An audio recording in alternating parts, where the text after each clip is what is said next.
Oke. Assalamualaikum warahmatullahi wabarakatuh. Salam, Om Swastiastu, Namo Buddhaya, dan salam kebajikan untuk kita semua.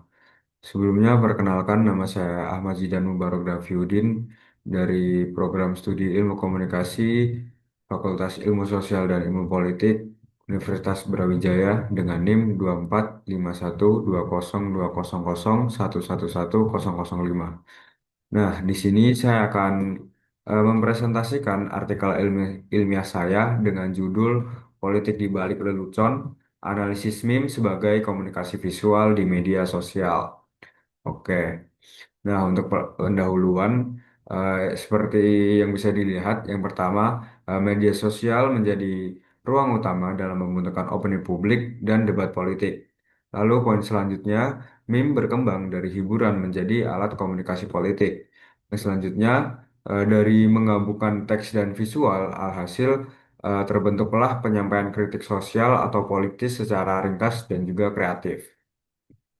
Nah, pada masa kini, meme itu bukan sekedar lucu-lucuan saja, tapi juga sebagai alat komunikasi politik yang efektif di media sosial.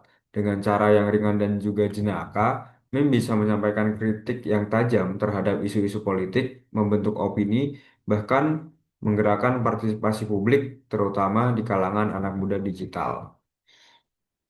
Selanjutnya adalah metode penelitian. Untuk poin-poinnya sendiri, yaitu pendekatan kualitatif deskriptif, teknik pengambilan data, purposive sampling pada meme politik di Instagram, X, dan Facebook. Dan juga data tambahan, wawancara, dan interaksi media sosial. Nah, penelitian ini menggunakan pendekatan kualitatif deskriptif. Data dikumpulkan melalui purposive sampling terhadap meme politik yang viral di media sosial. Analisis dilakukan dengan pendekatan semiotik, melihat makna literal dan konotatif dari meme, dan juga dilengkapi dengan wawancara serta interaksi pada media sosial. Selanjutnya adalah tinjauan pustaka. Seperti yang bisa dilihat eh, pada PPT saya yang saya tampilkan, untuk poin yang pertama yaitu ada komunikasi digital, media sosial, ubah pola komunikasi jadi lebih cepat dan interaktif. Lalu poin selanjutnya adalah meme dalam politik, Sofyan tahun 2020. Meme digunakan untuk kampanye, membentuk opini, dan menyebarkan narasi politik. Selanjutnya, kaum muda dan demokrasi digital, Alifiansyah tahun 2016. Mahasiswa gunakan meme sebagai sarana menyuarakan pendapat dan kritik terhadap isu sosial politik. Selanjutnya, meme dan satir politik. Meme memadukan budaya populer dan humor untuk membangun atau bisa dibilang efektif dalam membangun kesadaran politik dan memperluas partisipasi. Oke. Selanjutnya adalah hasil dan pembahasan. Nah, untuk hasil dan pembahasan sendiri di sini ada 6 poin yang tertera. Yang pertama adalah meme atau sama dengan kritik politik, yaitu humor menyampaikan kritik yang tajam dan dapat diterima oleh publik. Selanjutnya adalah media sosial sebagai ruang wacana alternatif. Nah, mahasiswa menjadi lebih nyaman dalam mengkritik melalui meme. Lalu strategi visual dan linguistik, dengan visual yang familiar dan juga dipadukan dengan bahasa yang sarkastik, akhirnya timbul komunikasi efektif dalam meme tersebut. Selanjutnya adalah yang keempat, meme sebagai resistensi, yaitu melawan narasi pemerintah atau media yang cenderung lebih dominan atau lebih besar. Lalu yang selanjutnya adalah risiko misinformasi, potensi hoax dan manipulasi opini publik.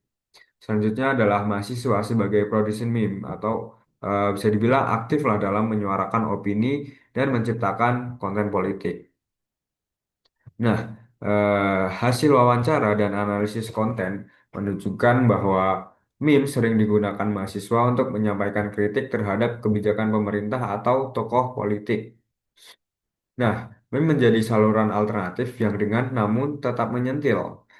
Mahasiswa menyadari bahwa melalui meme mereka bisa menyuarakan keresahan secara aman dan juga kreatif.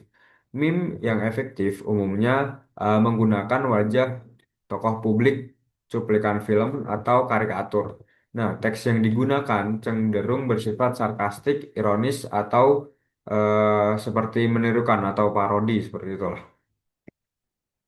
Nah, kombinasi ini bisa dibilang menciptakan dampak emosional yang membuat pesan politik lebih mudah diingat dan dipahami oleh audiens, terutama oleh generasi muda. Nah, menariknya, sebagian mahasiswa juga menjadi kreator meme yang mana menunjukkan bahwa mereka aktif dalam membentuk opini publik. Namun, mereka juga menyadari bahwa resiko dari penyebaran meme tanpa konteks yang tepat dapat menyebabkan misinformasi, sehingga penting untuk meningkatkan literasi digital agar tidak terjebak pada misinformasi. Lalu yang selanjutnya, yang terakhir adalah penutup dan juga kesimpulan. Meme politik di media sosial bukan hanya sebagai hiburan, tetapi juga sebagai alat komunikasi yang efektif untuk menyampaikan kritik dan membentuk opini publik, terutama di kalangan mahasiswa atau anak muda. Dengan pembawaan yang ringan dan visual yang menarik, memudahkan penyampaian isu politik secara kreatif. Namun, penyebaran informasi yang menyesatkan tetap menjadi resiko. Karena itu, literasi digital sangat penting agar pengguna dapat memahami konteks dan menyebarkan konten secara bertanggung jawab. Meme kini menjadi bagian penting dari budaya politik digital yang partisipatif dan juga dinamis. Nah, berikut merupakan daftar pustaka atau referensi dalam artikel ilmiah saya. Nah, sekian presentasi artikel ilmiah saya. Eh, Kurang lebihnya saya mohon maaf. Wassalamualaikum warahmatullahi wabarakatuh.